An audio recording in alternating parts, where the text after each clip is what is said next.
Thanks to our title sponsor, ExtraHop, for making Research Saturday possible.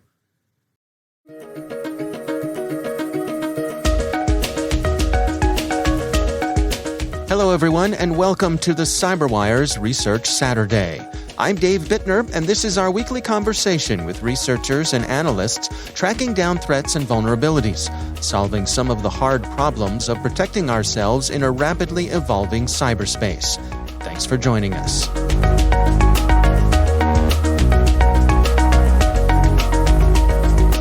It was about 3 o'clock in the morning, and our SOC analyst picked up an endpoint detection and response alert for a suspicious zipped JScript file that's basically Microsoft's implementation of JavaScript.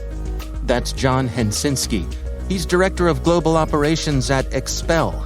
The research we're discussing today is titled Expel SOC Stops Ransomware Attack Aimed at WordPress CMS via Drive-By Download Disguised as Google Chrome Update.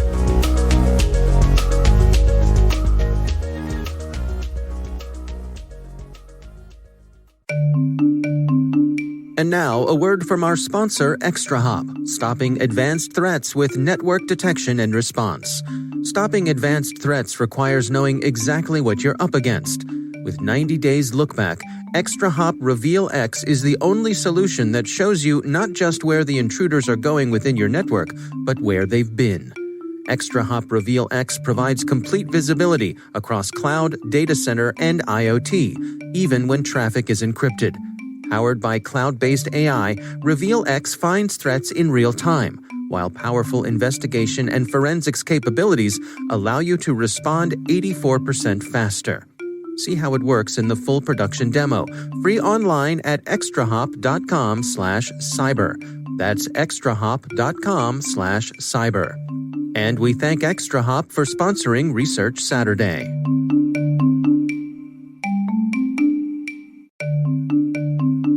Thanks also to our sponsor, Verizon, who for nearly 2 decades has helped secure data, networks, and infrastructure of many of the world's best-known organizations. Their annual Data Breach Investigations Report is considered the gold standard of cybercrime research, and Verizon's leadership in network, wireless, and IoT connectivity makes it uniquely capable of protecting the ever-expanding attack surface. Let Verizon help you optimize your defenses and achieve the maximum return on your security investments. Learn more at VerizonEnterprise.com/products/security.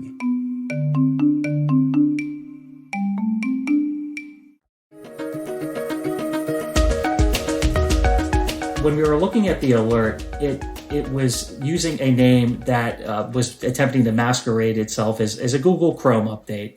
And when we were looking at the alert, something just didn't feel right, because the thought that we had is, hey, Google Chrome updates don't typically come down in this fashion. Why is an employee attempting to kind of manually install these if they are legitimate updates? And then what we noticed was the endpoint detection and response tool was actually blocking execution of that malicious JScript file. So we thought to ourselves, hey, we better investigate how this ended up on the host in question. And so to make a long story short, we did some additional digging. We looked at the employee's Google Chrome history, and what we found was that malicious zipped JScript file actually came down from the company's WordPress CMS site. So that led to some additional investigation, and the rest of the investigation unraveled from there. Well, let's walk through that together. I mean, as you say, you get this odd file which piques your curiosity. What happens next? Yeah, so when we get a file like that, it's about asking a series of questions. The first one is well, how did it get there? And okay, it came from the company's WordPress site. So, okay, why would the company's WordPress site be serving a malicious JScript file potentially? Then the next question that we're going to ask ourselves is, okay, what does the file do? So what that consists of is we'll actually acquire a copy of the file and we'll detonate it in an internal sandbox just to kind of see what happens after running that. And in our analysis, what we found, it was the first component of a variant of the Wasted Locker family of ransomware. Basically, this would be the first step in a particular system or organization eventually being ransomed, and the variant in question was of the Wasted Locker family of malware. So it's basically step one in attempting to ransom an organization by compromising the organization's WordPress CMS site. Well, take us through the infiltration on the WordPress site itself. I mean, how do you suppose this got there? And that first host in question, what we did is we pulled the user's Google Chrome history, and we found that one particular WordPress page was serving the malicious payload. And so when that happens, what we're going to do is we're going to look at the source code of the page that's serving the malicious file. And when we kind of look at the source code, what we found was like an evil, malicious inline script that was somehow injected into the page. Well, things got a little bit more exciting from there, because remember, when the investigation started, it's 3:00 in the morning Eastern time, and we've got one host. That's the scope of this. So what happened is more users started to wake up. More employees woke up and started to start their day. More and more systems were starting to get more and more alerts of this activity from different hosts in question. And Wow. we repeated our investigative process. And what really started to frighten us was we're seeing multiple pages on the company's WordPress site with the same inline injection.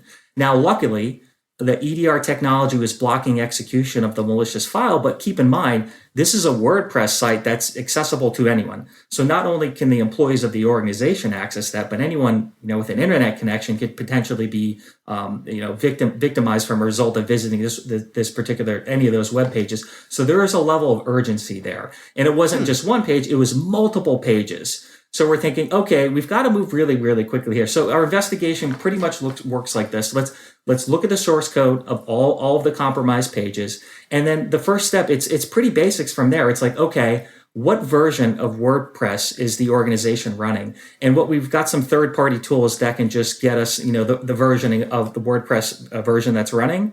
And we found that it was running a legacy version. So at that point, we said to ourselves, okay, listen, there's some type of vulnerability that's being exploited here.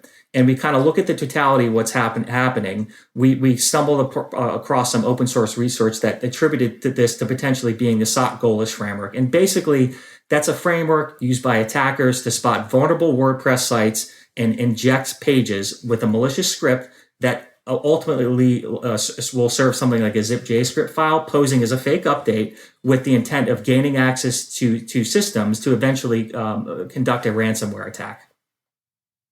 So for the user themselves, I mean, you're someone who's browsing around on this company's website, on their WordPress site, as you say. Is this a situation where something pops up and says, "Hey, time to update Chrome"? Yeah, and that's what makes this a little bit more scary, because imagine you're an employee visiting the WordPress site for the organization you work for. You're using Google Chrome, and then after visiting the WordPress site, you get a pop-up that says, hey, it's time to update Google Chrome. You're most likely going to say, yeah, I'm going to download that and I'm going to run that. And that's what's exactly happened. So the scary part is like users running Google Chrome, visiting their own organization's WordPress sites, and being thrown fake Google updates, which could potentially lead to the first component of a ransomware attack. And what can you tell us about the specific vulnerability here in this version of WordPress? Any notion of how this code was being injected? Yeah, so we weren't able to confirm which specific vulnerability was being exploited. That's kind of one of the challenges when you're working with a SOC as a service. It's kind of, you have to move fast. When we were working with this particular customer, it was more critical for us to help them get a handle on it versus, okay, can I get web access logs to determine which specific vulnerability? The guidance that we gave this specific customers was say, listen, we know that something's being exploited here. We believe it's a WordPress application. We believe that based upon preliminary evidence, we can't determine which specific vulnerability is exploited, but let's go ahead and just update to the most recent version and get this off of the site, because I think that's the most critical thing. So in this particular case, speed was more important than identifying which specific vulnerability is exploited, because we wanted to move fast and fix this issue for the customer. Can you explain to us what did the customer have in place that was blocking the execution of this rogue file? That's a really good question. In this particular case, the customer is running endpoint detection and response, an agent. And basically that agent was just looking for malicious processes. So in this case, the EDR agent had a signature or detection that says, okay, if you see this type of zip JScript file attempt to be executed on the box, go ahead and block the process. So which is really good, because when the employee attempted to run that JScript file, EDR was blocking it. But if we had just stopped our investigation there, we would have missed a really big piece in our investigation that, by the way, the company's WordPress site is actually the system serving this, and there's a much bigger problem. Mm-hmm. Yeah. What's your recommendation for folks who are out there running WordPress? And there's a lot of folks out there who run WordPress for a lot of good reasons. But I think this example it really shows that sometimes organizations have all the best intentions, but for one reason or another, you don't keep things up to date. Yeah, absolutely. So before I jump into WordPress, I'll provide your listeners some context. Like, we do respond to a lot of incidents where a public-facing web application or server is exploited, but oftentimes it's using an older vulnerability, meaning that vulnerability is 1, 2, maybe even 3 years old at times. Now, that's not to say we're not responding to incidents where it's a 0-day or 1-day, but more often than not, we're responding to internet-facing systems where an older vulnerability was exploited to get remote code execution on the box. But to talk about WordPress specifically, WordPress security and its ecosystem has improved over the years, but it's still an attack vector. Obviously, keeping up to date on patches is key, but a couple other things that folks can consider is run trusted and well-known WordPress plugins. What I mean by that is don't just look at the plugin, look at the vendor that's developing the plugin. Consider executing a third-party assessment against the vendor that's actually producing the WordPress plugin that you want to run. And there's also really good WordPress hardening guides or install or even WordPress security plugins that might be right for particular organizations as well. I think the other things to consider is, MFA everything and all users. Like, if you have folks that are authenticating into the WordPress admin panel, make sure you're using multi-factor authentication. And then finally, this is a really good recommendation. Consider running an IR tabletop exercise where the initial entry point is your WordPress site. Why I think that's so key is more often than not, your WordPress site is going to be managed by a third party. So really, even asking the question, hey, our WordPress site was just compromised. Who do we contact? How quickly do they have to get back to us? If we needed to, shut down the application or shut down and kind of retain a copy of the data, how does that even work? And I think, a really effective security program would ask that what if question. And by asking that what if question, you develop the muscle memory to say, I know exactly who we have to call, and I know exactly how quickly they're going to get back to us. So by asking that question through an IR tabletop exercise, you'll be more prepared in the event that you do experience an incident from a WordPress site attack. It strikes me that because of this organization's foresight to have a system in place to be able to scan files as they were, coming to their users' endpoints, they were able to mitigate this. And so, that in itself is a happy ending. I imagine for some of the folks who might have visited their site, they might not have been that lucky. And I suppose the organization, it seems to me, correct me if I'm wrong, they were unaware that they were serving up this potentially malicious information from their own site. Is this the sort of thing where some sort of behavioral monitoring could have helped along the way, that they could have been saying, wait a minute, we sure are serving up a lot of executables here from our WordPress site. What's that about? You follow my line of thinking? No, I do. So I'll kind of answer that with 2 key points. We knew EDR for the organization was blocking the zip JScript file now. We needed to move really quickly, because what if they changed the payload that was being served, or changed the file that was being served to employees, and suddenly EDR was no longer blocking it? But you're absolutely right. The other component of that is we wanted to move really, really quickly, because you're right. There are potential folks visiting that site that we don't have visibility into that were being served that file. And the reason we wanted to move so quickly is we were focused on minimizing any potential collateral damage from folks not associated with the organization visiting that site. Now, your question regarding, monitoring of the particular WordPress pages, that's a really interesting concept. In this particular situation, we didn't have direct visibility into the WordPress site, because in this situation, it was managed by a third party.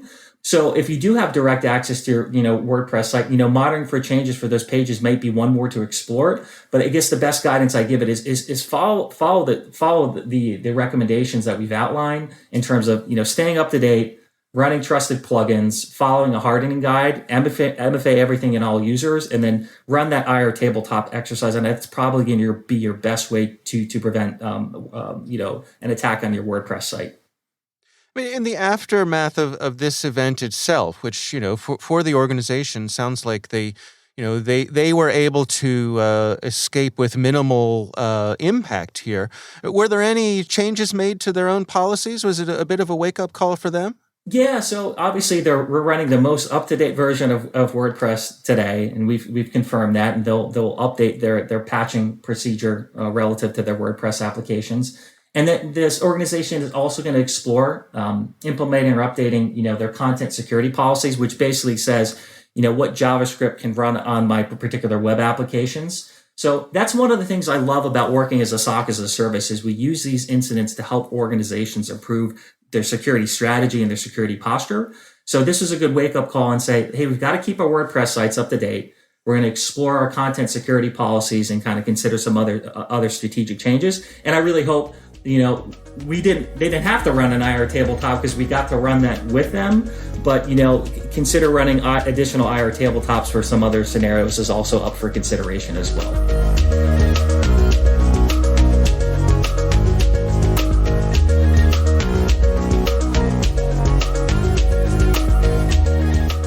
Our thanks to John Hensinski from Expel for joining us. The research is titled Expel SOC Stops Ransomware Attack Aimed at WordPress CMS via Drive-By Download Disguised as Google Chrome Update. We'll have a link in the show notes. Thanks to our title sponsor, ExtraHop, stopping advanced threats with network detection and response. Our thanks to Verizon for sponsoring our show. You can learn more at verizonenterprise.com/products/security. The CyberWire Research Saturday is proudly produced in Maryland out of the startup studios of Data Tribe, where they're co-building the next generation of cybersecurity teams and technologies. Our amazing CyberWire team is Trey Hester, Elliot Peltzman, Puru Prakash, Justin Sabi, Tim Nodar, Joe Kerrigan, Carol Terrio, Ben Yellen, Nick Valecki, Gina Johnson, Bennett Moe, Chris Russell, John Petrick, Jennifer Iben, Rick Howard, Peter Kilpie, and I'm Dave Bittner. Thanks for listening. We'll see you back here next week.